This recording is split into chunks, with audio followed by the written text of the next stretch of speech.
All right, everybody, welcome back to Alt Love. I'm Rose Breelove, and I'm here with Chris. Hey, everybody. You want me to just say Chris Marcus? Christopher Marcus is fine, yeah? Cool. Yeah. All right, and here on Alt Love, we love to talk about everything alternative love, sex, and relationships, as well as tantra, kinks, and fetishes. Basically, everything society deems as taboo. Sick.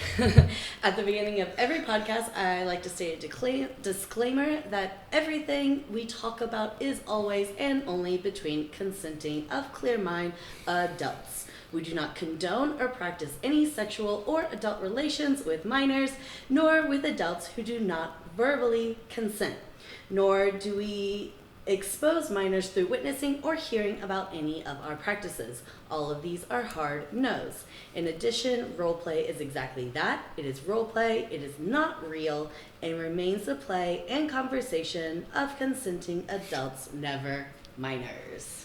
So I gotta go through all that. Wow!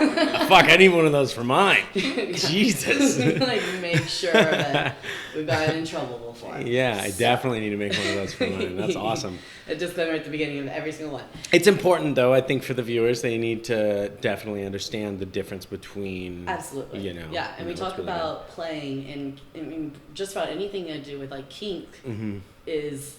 You have to make sure that it's clear and with people who are of age and who can consent, and like we say, of clear mind.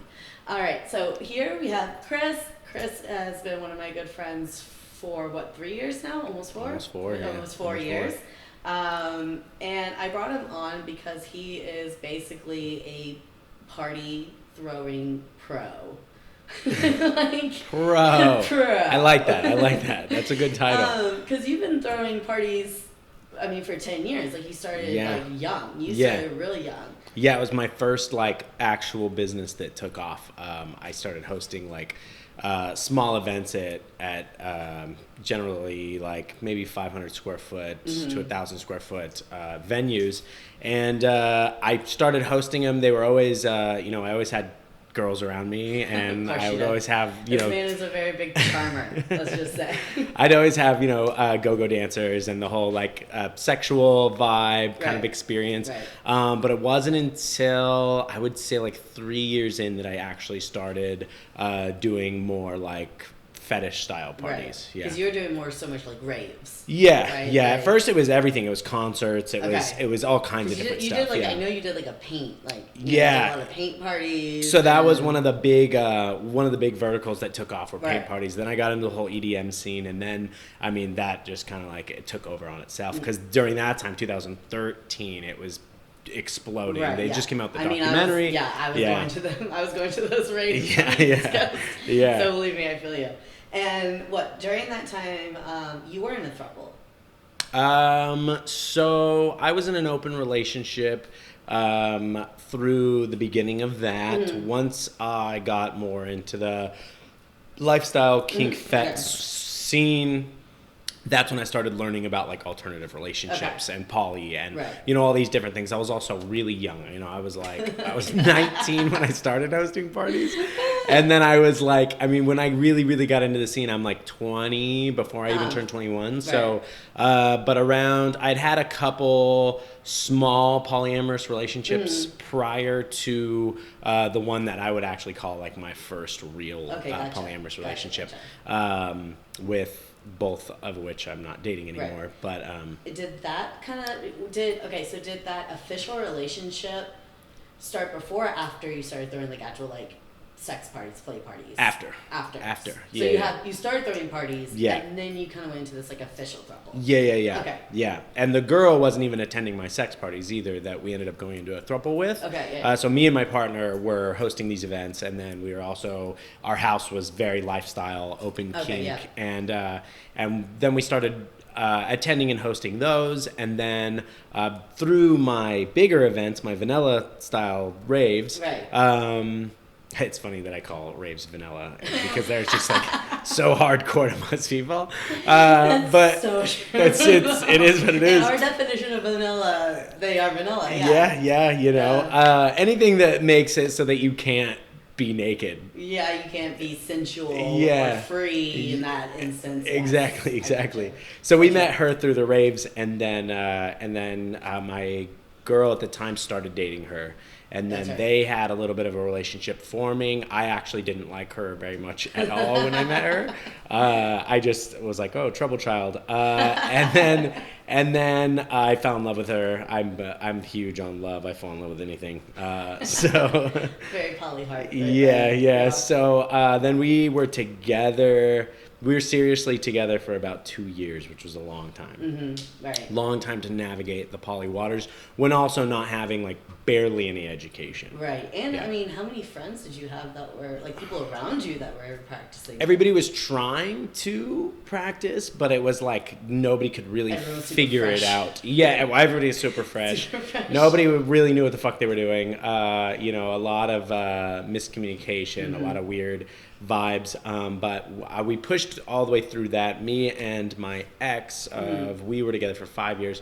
We broke up, and then Jess and I stayed together. We broke up for a little bit, but then we ended up getting back together, and then we were together for 7 years. Right. Yeah.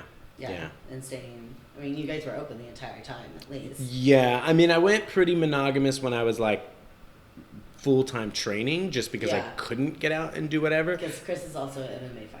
Yeah, I do a lot of stuff. So when I was training like hardcore all the time, that was my main focus. We weren't really doing that much. Every once in a while, we'd pull in the single girl and have an experience like that. But yeah, other than that, and then I was poly, but my partner isn't poly, and so that was really hard. And we both knew, and I was kind of like, this is someday gonna come to an end because we don't want the same things. Very true. Yeah. So. And then, where you had like a break between throwing parties, and then when we moved in together at Yoni at our house, that's when you picked it up again. Yeah. All right. So you got Jeremy to blame for that one. That's not the truth. Throw a party. Why the fuck are you throwing a party? Yeah. Oh my god. I was like, nah, dude, I don't want to throw. He's like, you should throw parties. I'm like, no, dude, I don't like. I was so over it at that point, and I was like, nah, man. I've always said like, I'm not doing it unless like somebody's gonna be like, hey, let's really get into it. Really, like, and then all of a sudden there I am running around fucking setting shit up and throwing lights everywhere. I'm like, god damn it, I'm throwing parties again. And then get into huge themes. And we'll take that. So when you throw parties, like, I mean, what are the first few things you think of? Vibe is number one. Mm-hmm. Vibe is like, who's attending the party, what vibes are they going to bring to the party, which is like key aspect for me. And like, I'm always quality over quantity because I have funner at smaller parties because I don't have to host as much. Sure. But also there's a second thing to that. If I just do quality where I'm like, maybe there's somebody that I want to come to my party, but they're in a bad space or, I know that it's kind of disrupt the party or rub somebody the wrong way, then, I just unfortunately I can't. Exactly. Yeah. But other than that, what else? Themes are very important, Themes are awesome. Girls love the themes, all right? Girls love the themes. Guys should love the themes. Guys love the themes too. We finally got guys to start dressing up, which I'm stoked. I'm seeing it more and more on the lifestyle pages and stuff like that, which is cool. It definitely seems like, throwing, if you listen to my podcast, you know that we call these swingers lifestyle. That's what we call it. That's what we prefer. So it seems like there's a very specific cocktail mix for the right party. Yeah. Because, you can have super small ones, which are fun. I mean, say maybe maximum 3 couples or something like that, or 2. Something that's more like a get together, which obviously can be fun because you really get to know each other. Like a chill kickback. Yeah. And then there's these massive parties that Daddy and I used to go to all the time, which were big hotel takeovers. Yeah. There were thousands of people there. Yeah. And they were a lot of fun, and it was like a big club scene, kind of rave scene at the beginning where you got to dance and party, and then eventually people start, tearing off and going to rooms and playing and whatnot. But it's just it's fun. Don't get me wrong, it's a lot of fun, but it's just so crazy, and you're just all over the fucking place. There's so many people. You don't actually get to connect with each other. Very true. And even at huge house parties, I would say if you get up above 30, definitely above 40, you get into that realm of all of a sudden you're like, wait, I never saw you, or it's hard to really connect with the people. And if 100%. You like connection before fucking, it makes it a bit more difficult for you. And most it also women. seems, yeah, which is most women.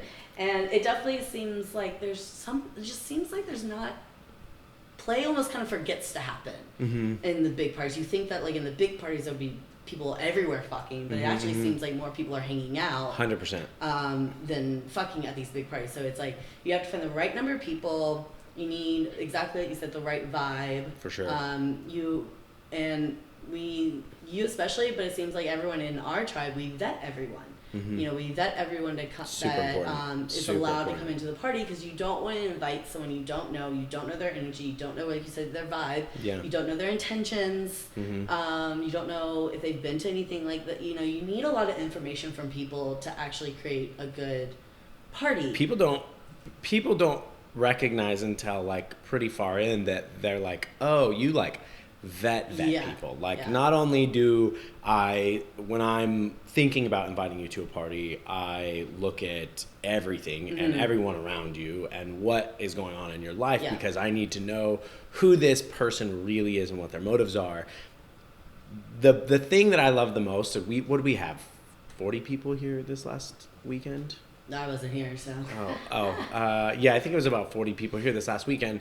I left my whole weed thing out. I left like 2 brand new glass bongs, 2 brand new glass pipes. My wallet was probably somewhere on the counter. Yep. And nothing was missing. Nothing was out of place. Nothing was touched. I very rarely have ever lost anything at any of my parties. Right. And that security to me is really nice, because that also adds to, if I for whatever reason have to leave this party, I can. Which you sometimes tend to get a phone call. You're like, fuck.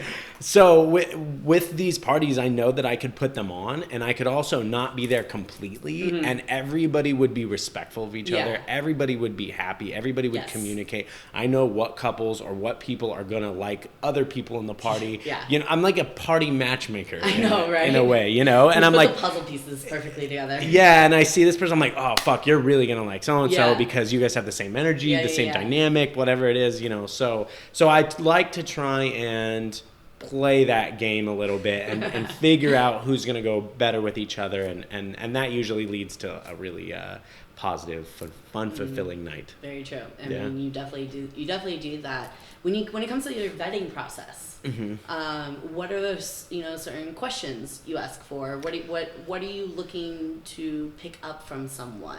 I mean, I honestly, the only time I use small talk in my life is for vetting, actually. Because it's like, it's one of those awkward things where I'm like, okay, I have to ask questions that are going to make you feel comfortable enough to tell me what you're actually thinking. Right. Because without that, then I'm really not going to know where your headspace is coming into my party. So questions are really good. Have you ever attended anything like this before? Right. Have you ever had any partners that you've done anything like this before? If you're a single, if you're a couple, what's your dynamic? And you quickly pick up those things pretty easily. I would say where people shoot themselves in the foot is they're eager to get people at their event. So if they're eager to get the people at their event, they're not going to recognize these red flags that are like, this person's coming and they're coming for one thing and they're going to fucking ruin the party. And they're like, they're hot. They're at my party. Yeah, it doesn't necessarily work. I mean, I would assume that, guys who are in a couple or even single guys, you got to really watch out for the ones that are just like, all they think about is just, I just get to fuck everyone. 100%. And I've had plenty of those come through, and it's one of those trial and error things. Sometimes it happens. I mean, sometimes people are easy to kind of cover up those intentions, and some I feel like you can easily tell immediately. They're just... I've come across them and they just seem so excited and anxious and like a dog, eager, just so eager to I get a fuck. It's like no, dude, you might not fuck anyone actually. It's funny because I actually sometimes when looking at the community as a whole, I go, wow, it's interesting to see these 35, 40-year-old dudes turn back into their 16-year-old self when they attend these parties, and I'm like, God, fuck, true. Man, control your dick? Like, what is going on? Could you control your dick, please? It's like only Daddy gets a dick dangle around the party. Yeah. Right, He has the free pass. No one else The does. only pass. Yeah. He holds it for now. He's the only one that gets it. But it's actually, I realized this because he freaking goes and charms everyone. Like, Yeah. he'll go and like make everyone feel comfortable with them. Yeah. And then he's like, okay, cool, I get to have my dick. He's also unpersistent. Yeah. He's not persistent. Yeah, you know what true. I mean? It's and just random. It's funny to him. He thinks it's a joke. And it Yeah. is a joke. And a lot of people know his joking Yeah. style. So it's like, but you see these other eager guys that would actually dick dangle, but not only dick dangle, they would then continue to follow that girl around and, it's just like fucking weird her out. Around, Exactly. He's like standing over her with his dick out, just stroking it. And you're like, dude, like, really? Not the vibe. No, like, that is not what we're going Read for. the room, Right. bro. How many times, because I feel like I see this a lot, how many times do you see couples come, okay, and say, like, you know, during the vetting process or while you're talking to them about the party, the guy's super excited, the girl's a little, you know, a little iffy, but then at the party, the girl is the one that's like stoked and the guy starts freaking out. Do you see that often? I feel like I see that. Which one do you see more? I feel like I see like the girl all of a sudden like Freak just out? having a good time. Oh, No, like okay, I feel yeah. I feel like before the party the girl's nervous and the guy's stoked. I feel like at the party I run into a lot of guys that like all of a sudden freak out because their girl's like, oh my god, like I finally get to be Express slutty myself. and have fun and be Yeah. praised for it. So I'm gonna kind of come out of my shell a little bit, and the guy's just like, wait, what? Yeah. Like, holy fuck. Well, a lot of guys can't handle the parties physically as well. That happens, and then they start to lose their mind. Yeah, that's true. Like, they freak the fuck out. Yeah, Which, guys, it's also incredibly normal, especially for the first one or two. Like, Fuck, or dude, even like you could have been going to parties for years, and then just all of a sudden one party it just doesn't work. Like, I mean, it's so crazy the connection between your dick and your brain. Like, it's just so crazy because like you know, even at the very beginning of all this, I definitely had ED problems, you know, attending, going to parties, having expectations, and then my expectations, me getting in my own head, and then the night completely getting fucked off because of myself, essentially.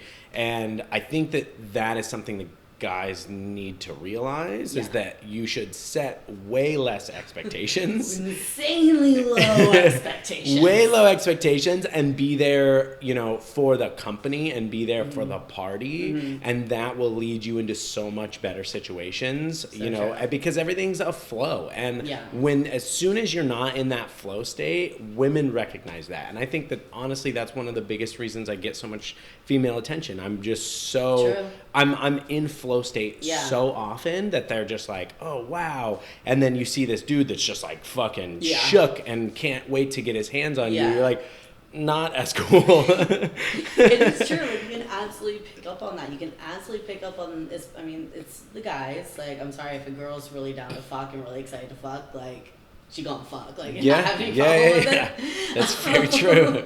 But a guy who's super excited to fuck and like fuck a bunch of girls, like, and like he comes like a freaking like giant dog kind of vibe. That's just jumping on you, won't leave you alone, and trying to lick you and metaphorically and literally. And that's definitely a turn off for girls for sure. Versus the guy who's like, hey, I just you want to play? Awesome. You want to sit here and talk? Awesome. You want to sit here and cuddle? Awesome. You want to go get some food? Great. Like, you know, I don't see it as much anymore. I mean, if you would have asked me 4 or 5 years ago, I would have probably given you a much better analysis. But now that my vetting process is so deep, and now I have a lot of people coming to me to come to the parties. So it's like, oh, okay, like, and lifestyle is bigger now, so people have attended other fet, swing, kink parties, so they've dipped their toes a little bit. Like, I don't bring in newcomers most of the time. Like, if I'm bringing in a newcomer, I have had to, like, I mean, even between the vetting process, I hang out with these people people in person first. Right, yes. I make sure some type of sexual experience happens while I'm with these people in this room to see what their vibe is like, to see if they could handle being in a bigger situation. Yeah. And I mean, it's so great to have so many sex positive friends, because that doesn't necessarily they have to be involved, but you know, if something sexual starts happening and girls jump on the pole and they're getting crazy, you'll automatically see if that's going to turn on or turn off this couple. True. And or one of them, and or start a fight, and or whatever it is it's going to be. You'll get a good fucking idea, you know. Very, very true. I mean, speaking of like newcomers and newbies at parties, what, you know, if you bring, I mean, you say you don't really bring in a whole lot of newbies anymore. Totally understand, because single girls, they have the most likely to get by, like chances to get into the parties. Very true. Mainly because, you know, it's not really a sexist thing as much, or even like a we need girls thing, because there's plenty of girls at our parties, so we turn down girls all the time. But it's the chances of a single girl fucking up a party are so much less than a single guy, and so much less than a couple. Yep, that's very true. Because that shit will tornado. That's so and true. You don't want that. And anything that's gonna ruin the vibe, I'd just rather fucking not have it. Yeah. During all right, let's go with like a percentage of regulars versus someone new to a party. Newbies. 1%, like 2%, such a one person maybe. Okay. 2 people maybe if she wants to bring a friend that is interested in the kink and swing lifestyle, and you know what I mean. But then I'm still same thing. I vet them both. I hang out with them. I need to know how they are, how they operate. Absolutely, you know? Which I mean totally makes sense. Yeah. Can't have anybody ruining the vibe, man. All about the vibes. It's all about the vibes. And I mean, every party is different. Like, you know, there's some parties where just fucking everyone is fucking. It's just ape shit and just orgies and piles and weird shit going on. There's other parties that are much more chill. Way chill. And you always, I do know, like, at our parties, your parties, our friends' parties, we try to make it very comfortable. It's like, you do not have to fuck. For sure. You never have to fuck. You don't even have to take your clothes off if you don't want to. As long as, you know, you're open and not freaked out by what's going on. You're just like enjoying it. Use it as, I always tell people, use it as live porn. And then go home and have some fun. Yeah. Use it as porn to get yourself excited. That's a really good, I like that. Yeah, get yourself excited. We're totally cool with it. As long as you're cool with what's going on. Except for Jeremy. Jeremy's not cool with that. Fucking. Where's all the fucking at? Where's all the fucking? Suck my dick. Suck my cock. Oh man. But, so I always try to tell people, it's like, you could come check it out. Yeah. You know, you seem like a cool person that you would like this. So come check it out. You don't have to do anything. You can leave whenever you want. Like, it's not a locked door. You can't leave. Or you can come. Keys in a bowl. Or you can come and maybe you can just come and kind of play with people, or maybe you come and just like do oral. Whatever maybe you come and just dive in full force. You know, whatever you want. Like, you know what I mean? People will, and I think, but I think yes, and I think that, you know, women sometimes, like you said, when they're psyching themselves out about these parties, it's the expectation of having people want to hook up with them, and feeling like they need to, and or you know, being scared of having to say no. So I would have to say those are two huge things that I kind of say prior to the event to girls that I'm vetting, like, hey, first of all, you shouldn't come unless you can actively say no to somebody that you don't want to hook up with. That's a very good point. Which is very important for so many reasons. Oh yeah, guys, girls. I mean, girls feel it more, but guys too. Like, if you're just not feeling it with something, you have to be able to say no, because if you don't and you actually go through with it, you're going to have a horrible experience. And I want to touch back on the, you know, some of the parties are like a serious orgy once you walk in the door. But some of the parties like have very little fucking, or like people go off and do their own thing, and you know what I mean. It's like, it's like, it's not, and that's the headliner of my rules when I send that out. It's just like, this is not a sex party. Don't come here for that, because that is not the vibe we're putting off, and that's not what it is. And I don't want anybody to come with expectations of, oh, like, I'm going to this sex party, I'm gonna have sex, or you know what I mean, or there's gonna be people fucking. No, you're gonna come here because the people are super dope. I put on the coolest fucking party, and you know you're gonna have a good time whether or not you get laid. I've had people come to my party, didn't hook up with anybody, and are like, this is the sickest thing I've ever been to. It's awesome. Hints camera. I mean, shit, I've had parties where I did a year where I wasn't hooking up with anyone, and I still always came to them and had a great time. You know, because I was just my jive at the time. It's just how it works out.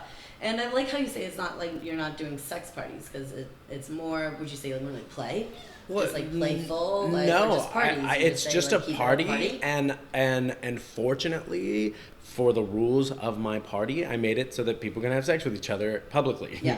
Sure. You know, and there are precautions that comes with that consent, and a list of 40 fucking rules that you have to read over and agree to. But you know, the basis of the parties when I started throwing them is as long as you're not hurting somebody, I think that you should be able to do whatever you want, and I think that you should be able to have a good time and express yourself in whatever way that is consensually.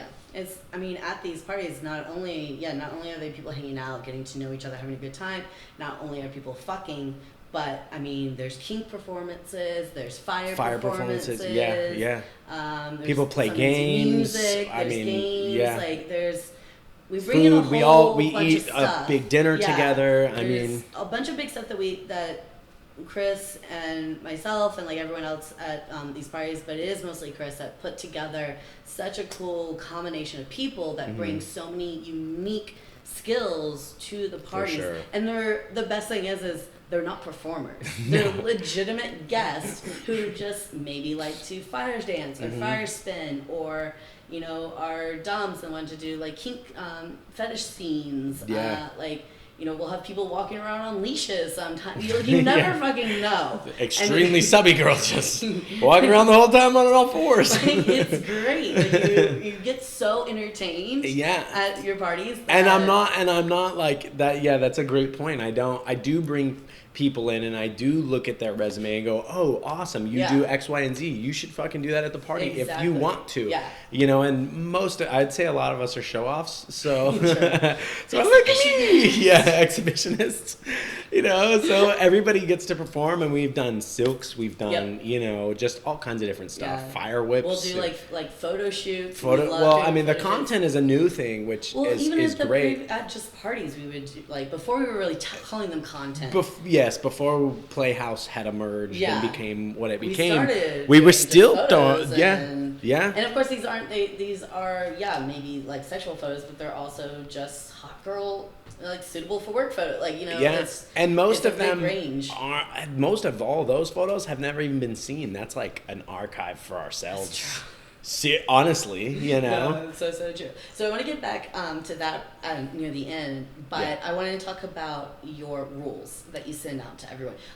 Obviously don't go through them all because there's a lot. Sick. Let me peek over this. I've got kind of a story. How much time do you have? Don't worry, keep going. Yeah, we can keep going for a while. Okay. How much time do you have? Because it's a long story. Yeah, it's I mean, I've had some crazy party stuff happen. Like, I mean, and the reason this list got so big, let me see if I can find it real quick.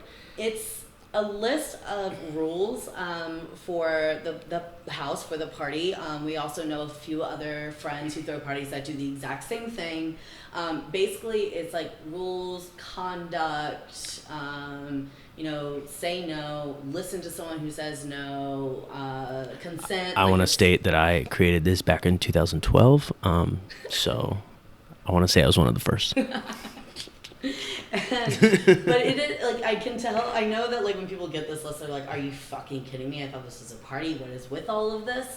But it's because we do this to keep people safe and to keep people comfortable. 100%. And secure that they're going to be okay and just have fun at the party. And anyone that doesn't go by these rules, or, you know, I would say if it's an accident, it's one thing, but if they legitimately, like, blatantly, like, a clear rule break, they're cut. Like, that's not coming back. Yeah. And I mean, I've just been through so many, I should try and count, but I've been through countless parties, and seeing, you know, all these crazy things happen has, like, every time I have a party, I'm like, oh shit, I should probably add that to the rules. Yeah, right.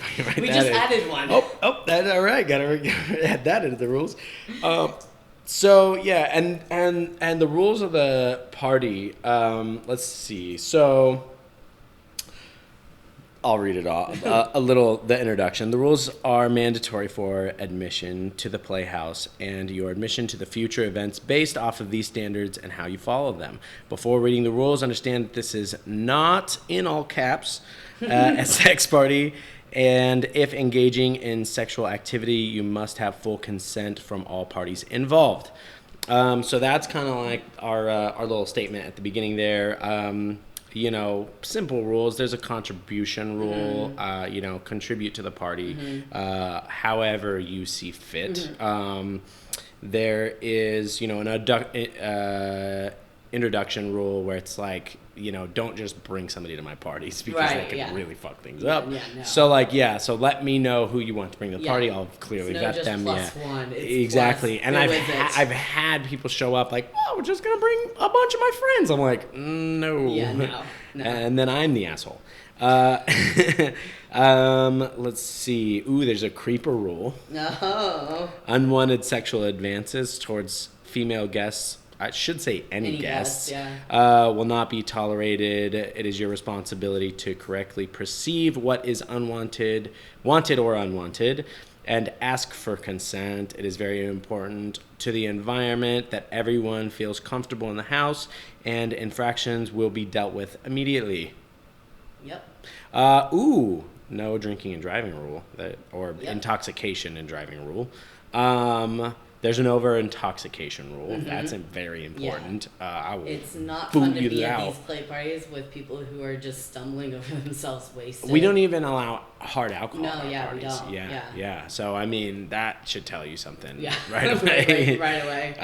Don't get smashed. Yeah, no. I mean, it's just, for me, it's just super unattractive to hook up with a girl that's sloppy. Yeah, like, if you're not in your right mind and you want to fuck me, like, yeah, it's like, I mean, no one wants to see someone stumbling, you know, and like, no. Let's see. Smoking rule. No cigarettes. Let's see. You know, photography rule. STD testing and screening. Yes. That one's important. That is true. Condoms. There's another condoms rule. I mean, this thing goes on for like 28 rules. Yeah, but there's a bunch of rules. So we're not going to have time to obviously read all over that. But was there anything else anything else you wanted to talk about when it comes to the rules? So I had to add, don't bring any weapons to the party. Wait, seriously? Yeah, I had to add that. Let's see, it was back in 2000. I think it was 2015. Oh, so it was a while ago. Yeah. Okay. And I just got done with the bigger company. That kind of fell apart. I moved from doing that. Didn't really know what I was going to do. I had just a regular job. And then I was like, you know what? I'm going to start hosting like luxury, lifestyle events. So I started putting these events together at this mansion. It was going really well for a while, and I already had everything kind of in place. And then we decided we were going to try and bring in some more people. So we started bringing in some extra people. And there was this kid that I was like, I've been watching him from afar for quite some time. Seems really cool. He'd hit me up a couple times. So I said, why don't you find a date and come to the party? So he finds this girl, comes to the party, and I'm upstairs and I'm banging this girl. And all of a sudden I hear this fucking bang go off, and I was like, what the fuck? And I stopped for a second. I was like, it's probably something broke downstairs, or you know what I mean? Yeah. And I was kind of fucked up, so I was just like a little disoriented. I was like, maybe I heard it. And then I kept going, and then as I keep going, all of a sudden I just smell this trail of gunpowder. And I was like, fuck, that was a gun. And I hopped up and I just started fucking running, and I get closer to it, and I'm met with this door, and I was just like, whoa. I was like, I didn't know what I was gonna walk into. I was just like, fuck, either like something's bad. So I was like, fuck it. I just have to like barge in, and I just opened the door, and there's that kid sitting by himself in the corner of the room, just like scared, it looked like. And I was just like looking around, and I was like, what are you doing in here? And he was like, nothing. And I was like, this isn't your room. This is somebody else's room. Get the fuck out of here. And he leaves. I watch him leave, and I was just like so confused. Again, I was fucked up. I was so confused, and then I was like, if he comes back, he was doing something in here, so I know it was coming from this room. And I see him kind of trail back to see if I was going to go in the room, and I was like, fuck, there's something in there. So I go in. I'm like looking through everything. I open up I lift this clothes up, and there's a fucking loaded handgun sitting in this room. And I was just like, what the fuck? And I grab it, I unload it, and then I'm like, okay, so he just shot this off in here. And I was like, but whose is this? And I'm looking around, and I find a backpack with somebody that was at the party. And it was a military guy that had brought a gun, but he was traveling from far, so he was just traveling with it. I understood. And it had a gun lock on it. So this kid found that guy's keys, found his gun, and unlocked his gun, loaded it, and shot it off in the room. That story gets way crazier. Way crazier. Where did he shoot it? He just shot it. And well, if you look at where he shot it to, I was on the other side of that wall. I was like it was a good distance. I was 20 feet away, but I was literally on the other side of the wall. Holy fuck. It was crazy. It was crazy. So we kicked the kid out of the party, and then we're like an hour in. I'm trying to get vibes back, right? I'm hushing it, making sure like not everybody knows what the fuck just happened. Right. Grab the guy that it's his gun, take care of the whole situation. All of a sudden, a friend comes up to me, and she goes, hey, some of my money is missing. And I was like, that's weird. So then another friend comes to me and goes, hey, like, I'm missing money out of my bag. And I was just like, fuck. And as soon as I had like 3 or 4 people come to me with this, I was like, look, I wasn't in the position to do this, but I was like, look, whatever money you lost, I'll replace it. Just have fun, enjoy yourselves. I'll figure this out. And it was really cool to see the dynamic of like who I was hanging out with at that time, because we were such a strong team. We all went into like investigator mode, right? So we went through everybody's stuff. We're trying to figure out what's going on. And then we trace it back to that kid. I'm like, okay, so this kid came in, he started stealing money, he fucking found this gun, he shot it off. I don't know if he's too fucked up or what's going on. So then I'm calling people, and I'm like, we got to find this kid. I'm going to find him. And then all of a sudden a friend comes in, and they go, he's in one of the cars. And I was like, oh shit. So we bolt out of the house. In the yes, car? he was sleeping. He passed out. He was fucked up. Oh, okay. So he passes out in this car. We run in, we grab him, we pull him out of the car, we fucking take him in the garage, and we're like, yo, where's all this fucking money that you stole? And he's like, I don't know. His girl had simultaneously left sometime around there, so we're thinking like, I don't know if he pitched all the money to her or like what's going on. So then I do a little bit more digging on this kid. I found out he's on probation. Oh my God. I find out where he lives. I find out everything, and I'm like, okay, yeah. So I'm like, okay. I'm like, I don't know how I'm gonna fix this situation. And you should have seen, it was hilarious. I had a friend of mine. He was in a Speedo, a fucking chest harness, and he had a bat. He was so pissed. It was some of his money, and he was like, I will fucking kill you. It's so great. Like lanky dude too. It was hilarious. So then I'm fucking kidnapping this kid. And then I was just like, you know what? I was like, all right, I'm going to call your parents. You're pretty young. I'm going to call your parents. This is like my Hail Mary. I know he lives with his parents. So I call them, and I'm like, your kid stole some money from me. We're at this party. I don't even think I told him about the gun going off in the house. I was just like, look, this is the situation. He needs to pay me back. So you need to get whatever of his money, bring it to me, and I'll give you your kid. And then they were like, well, that's kidnapping. And I was like, or I can say, fuck the $2,000. I'll pay that out of pocket, no problem.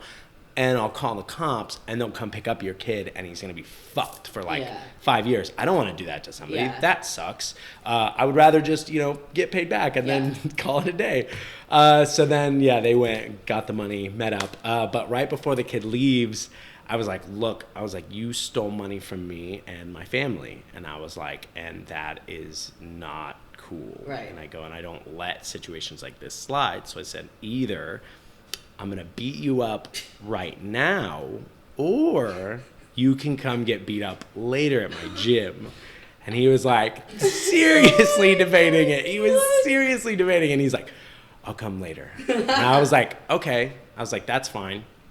So he leaves, right? I call him up like a week later, and I'm like, all right, it's time. And he doesn't answer. I'm like, all right, dude, now I'm going to have to find you. And I get a call from, I think his stepdad. And he's like blowing in my ear, yelling, blah, blah, blah. And I was like, look, dude, I was like, it is what it is. Like, you know, he's got to pay some type of price. And he's like, well, I'll fight you. And I was like, fine, I'm at the DMV. I'll be here for 4 hours. Like, come fight me then. And so he shows up. He gets out of the car, this fucking 6'5" mountain of a construction worker. And I'm like, fuck it. And I just walk out the front door and I just start marching straight towards him. And I was just like, I'll fuck you up. And I just start walking towards him. And he's like, all right. He's like, let's talk about this. And I was like, he thought you were going to like back down. Yeah, I was like, nah, dude. I was like, I'm in it. I'm in. This is gonna be a great story. So then I get up to him. True. He's like, we should talk about this. I go, look, dude. I go, your kid is a piece of shit. I go, this kid is on probation already, so I know he's fucked off. I go, he seems spoiled to me.